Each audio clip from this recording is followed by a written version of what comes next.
So now you're out. Okay, 5 years, few months, you're out. You're getting back into it pretty quickly, or are you kind of taking a break from it? From what, the drug business? The drug business. Oh no, I'm not doing no drugs At all. At all. And then how does blending come in? How does that whole? Well, he started calling me the same day I got home. I guess, DA probably told him, okay, we letting him out today, get started. So what I'm doing now, I'm running around, and my goal now is, because I saw Death Row. I saw how Harry O and Suge did Death Row, so I'm working on the music industry. I'm going to do the same thing. While you're creating your youth center, because I know you were creating a youth center. I was doing the youth center. And that was a whole little strategy too that I put together. The youth center was going to be, it could be a youth center / concert hall where all the rappers, my theater would have held like 4,000 people. 4,000 people? Yeah, it had a stage big enough to put like 4 cars on it. 4,000 people? It was 40,000 square foot building. That's a good size. Yeah, I paid $1 million. What did I pay for that? $1 million too? With what money though? You said you came out, you didn't have money. No, I had bought it before I went to prison. Oh, got it. So that's one of the properties you still had. Yeah, I still had that, and I've been paying for that $6,000 a month while I was in prison to keep it, because I put $900,000 down on it, and I still owe $300,000. And the way that the thing got rolled up, because my girl finished the deal, I didn't finish the deal. I started buying it, and I got arrested in between me buying it and finishing the deal. So she allowed them to write the paperwork up for $6,000 a month, which was too much. I shouldn't have been paying that much. So the whole time I was in prison, I was paying $6,000 a month on a building. So when I got out, my intention was to create like a West Coast Apollo for rappers. And it was on Crenshaw, on Adams.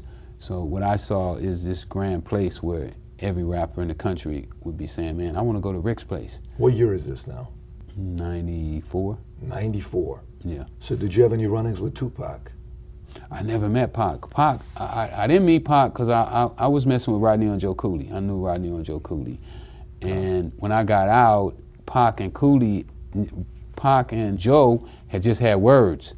And so before I met Pac, Joe was telling me that he had just dissed him or something. Pac dissed him at one of the shows. So I didn't have no intentions on going to meet Pac. It was like, if we meet, but I'm not pursuing a meeting with Pac. He knows of you at the time, obviously.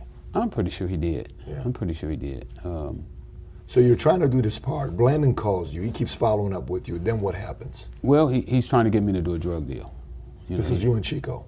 Well, this was before Chico came in the picture. Chico came in the picture later. He had been trying to get me before Chico had even came in the picture.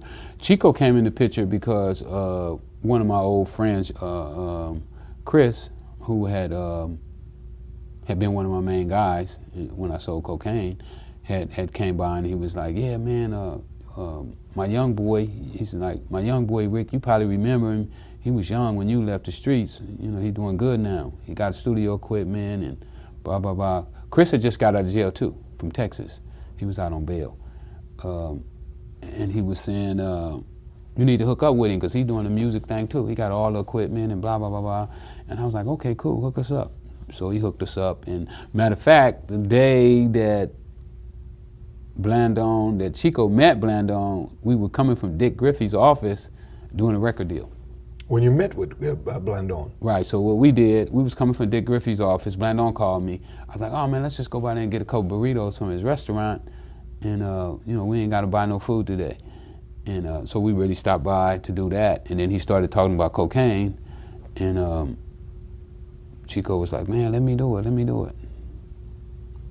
And how much after that did he do it? I know it's a $300,000 deal or $350 somewhere. No, it was supposed to be $1 million deal. It was supposed to be $1 million deal. The $300,000 was just a down payment.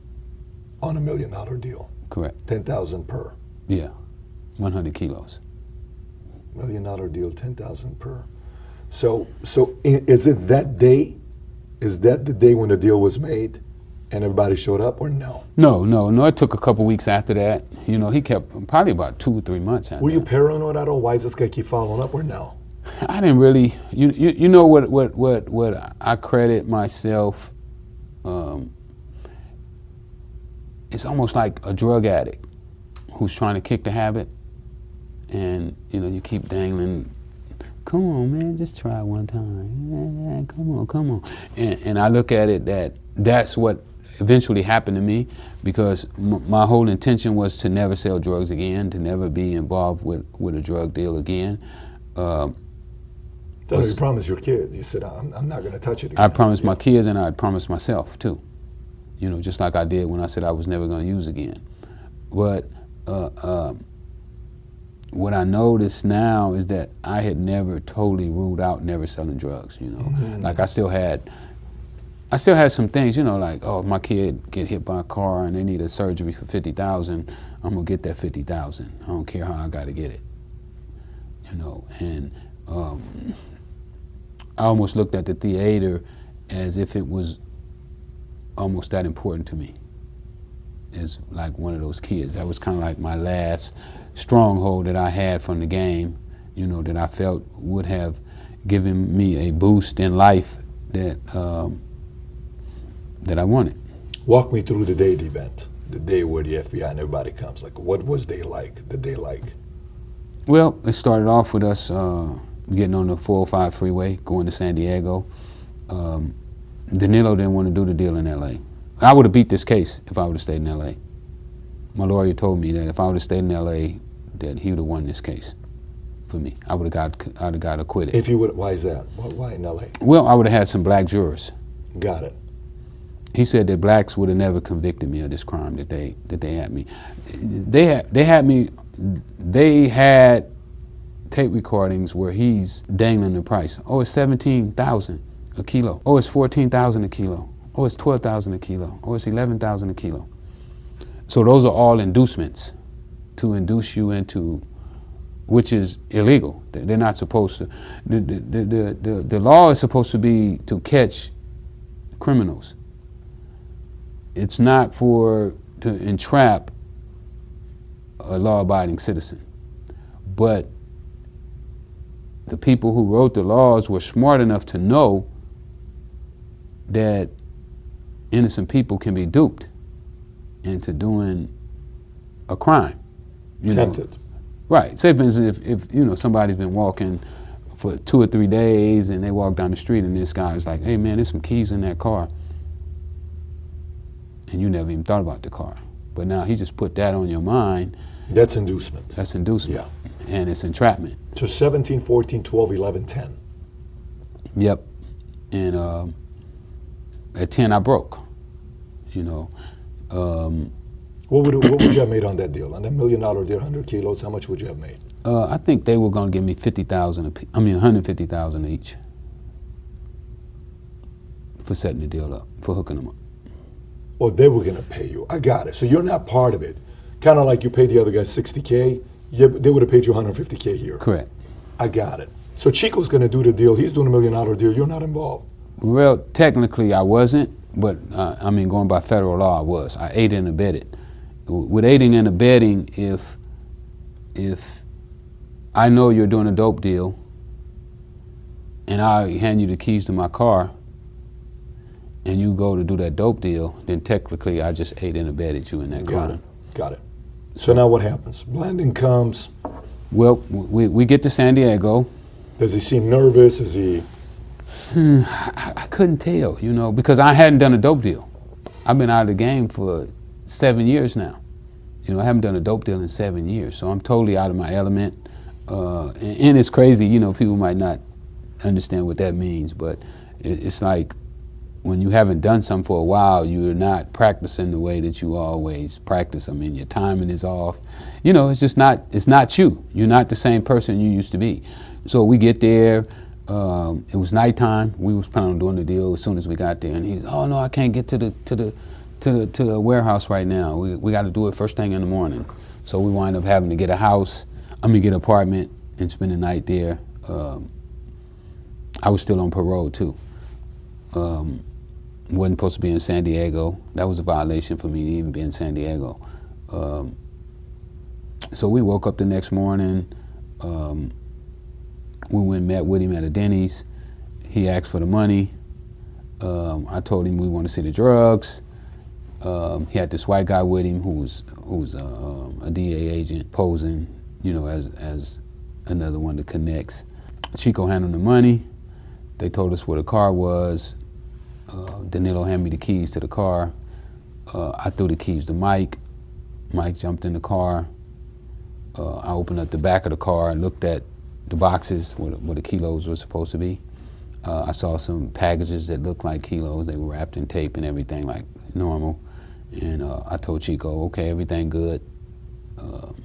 I jumped back in my car and I commenced to taking off. When I pulled out, this car tried to cut me off. And I swerved and went around it, not really paying any attention. But then when I got up a little ways further, 2 black and white police cars blocked the intersection. So I had to swerve, turn from missing them, and I knew it was a setup from there. I looked back in my rearview mirror. I saw him had Chico and Curtis out the car, spread it out, you know, handcuffing them. And I saw him have Mike, and then I saw Danilo standing on the side with the DEA, you know, laughing and you know, like a job well done. What are you thinking at that time while you're driving? Unbelievable, you know. I'm looking at a life sentence without the possibility of parole. You know, I knew the law because I saw other guys get the same thing. At that time, I had a conviction from Cincinnati and Texas. So it looked like, in my mind, I was a 3-striker. I thought I was a 3-striker. So that was going to be my last day on the street, probably, more than likely. And then too, see, I'm still young in my mind. You know, I don't really understand a lot of stuff. You know, I was smarter than I was when I went to prison, but I was nowhere near at the level that I was going to be on. So now you go in, you get out, you get life, you start reading, studying law, and this is when you realize the whole 3-strike, and you negotiate, and did you represent yourself to get out of it, or did you have somebody else? No, I had a lawyer. You had a lawyer? I had a lawyer. What point did you know where he says, I think I can get out of this? It was probably after about 3 years of being in, and we were getting ready to get sentenced, and I told my lawyer, I was like, look, man, you know, well, we felt that we were going to get my whole case should have been reversed. Because, you know, Danilo Blando had an illegal green card that the jury never knew about. I felt that had the jury known that his green card was bogus, that one of the agents forged his green card, could have made a big difference in front of the jury. But, you know, the appeals court and everybody said it wouldn't have made a difference, you know. But technically, he shouldn't have never been allowed to testify. He should have never been allowed to testify. No, because he shouldn't have been allowed to do the setup. The law states that if you are an alien that's convicted of a drug crime, you must be deported. Not that you can be deported, you must be deported. Can the government, through immunity, give him the freedom to say it's okay, we're not going to deport They you? can. They can. The Attorney General or the President of the United States. Those two. Only ones. Interesting. Happens all the time, though, with these immunity deals. Very interesting deals. They break the laws, their own laws. Right, but the only person that can allow him legally are those two people. Not an INS agent, not the chief of INS. So who's the president in the late 90s? Bill Clinton was. Bill Clinton was. He didn't do it. Attorney General did it. She didn't do it either. Then who did? A DA agent, INS agent forged his green card. How do you know that? Well, we got a tip. My lawyer was in his hotel room, so an INS agent calls him and says, Mr. Finster, I got some information for you. I don't like what they did to Rick. I think what they did to him was wrong, and I got some information for you. So my lawyer said, what you got? He said, well, I don't really know what they did to get this green card, but it was illegal.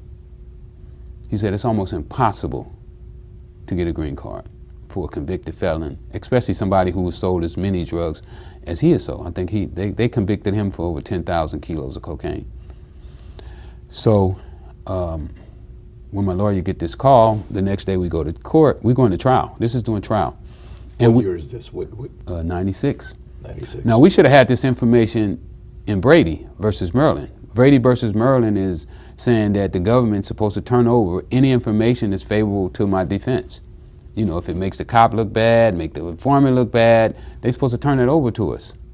But they haven't turned anything over to us. They hadn't told us how he got his green card or none of that. So we go to court, so my lawyer, we sitting in court and my lawyer's telling me about it. Man, I get this strange call last night from this guy. Weird call. You know, my lawyer, he's straight by the book, one of those bookers. And he was like, this guy tells me that Danilo shouldn't have a green card. I said, yeah? He said, yeah. He said, you want me to question him about it? I said, yeah, ask him about it. Let's see what happened. I said, you know, I'm looking for anything. I'm drafting for straws. I'm in the middle of the ocean. Boat went down. Of course.